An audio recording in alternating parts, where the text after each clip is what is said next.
आपण बघतोय एबीपी माझा बातमी कोल्हापूरमधनं। कोल्हापूरमध्ये राजेश क्षीरसागर ज्या इमारतीमध्ये राहतात त्याच ठिकाणी राहणाऱ्या वरपे यांच्या घराकडे विधान परिषदेतले विरोधी पक्षनेते अंबादास दानवे आले।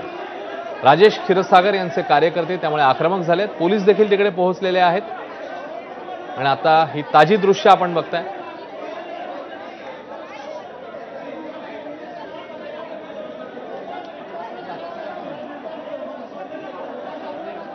विजय केसरकर आपले प्रतिनिधी आपल्याला ताजी अपडेट देतील। विजय, अंबादास दानवे तिकडे पोहोचलेले आहेत, त्यांचं नेमकं काय म्हणणं आहे आणि तिकडे कार्यकर्त्यांचं नेमकं काय म्हणणं आहे? ते आक्रमक झालेले दिसतंय।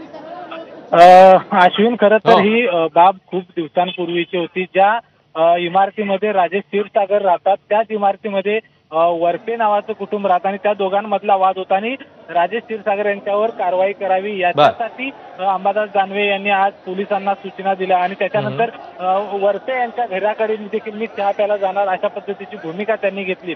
त्या ठिकाणी राजेश क्षीरसागर यांचे सगळे समर्थक आहेत ते त्याच इमारतीच्या खाली आहेत, ते थांबून होते आणि आता त्या ठिकाणी अंबादास दानवे हे पोहोचलेले आहेत। पोलीस आहेत ते सगळ्यांना थांबवण्याचा प्रयत्न करत आहेत। कायदा व सुव्यवस्थेचा प्रश्न निर्माण होऊ नये याच्यासाठीचा प्रयत्न आहे तो पोलीस करत आहेत। पोलिसांनी विनंती केली होती अंबादास दानवे यांना की कृपया करून तुम्ही या इमारतीकडे किंवा वरपे कुटुंबियांना भेटायसाठी तुम्ही जाऊ नका। मात्र या ठिकाणी जर आपण बघितलं तर वरपे कुटुंबियांच्या भेटीसाठी हे सगळे अंबादास दानवे असतील त्याचबरोबर शिवसैनिक आहेत ते या ठिकाणी पोहोचलेले आहेत आणि म्हणूनच हा सगळा गोंधळ आहे तो या ठिकाणी पाहायला मिळतोय। अश्विन, पोलिसांचं नेमकं काय म्हणणं आहे? पोलीस आता नेमकी काय भूमिका घेत आहेत? पोलीस त्या दोघांशी बोलतायत? पोलिसांनी आधीच विनंती केलेली आहे की या ठिकाणी कायदा।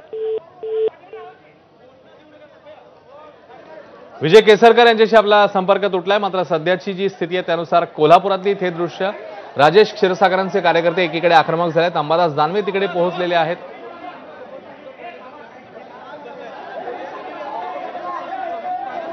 आणि एक मोठी अपडेट येते, ठाकरेंचा आणखी एक आमदार एकनाथ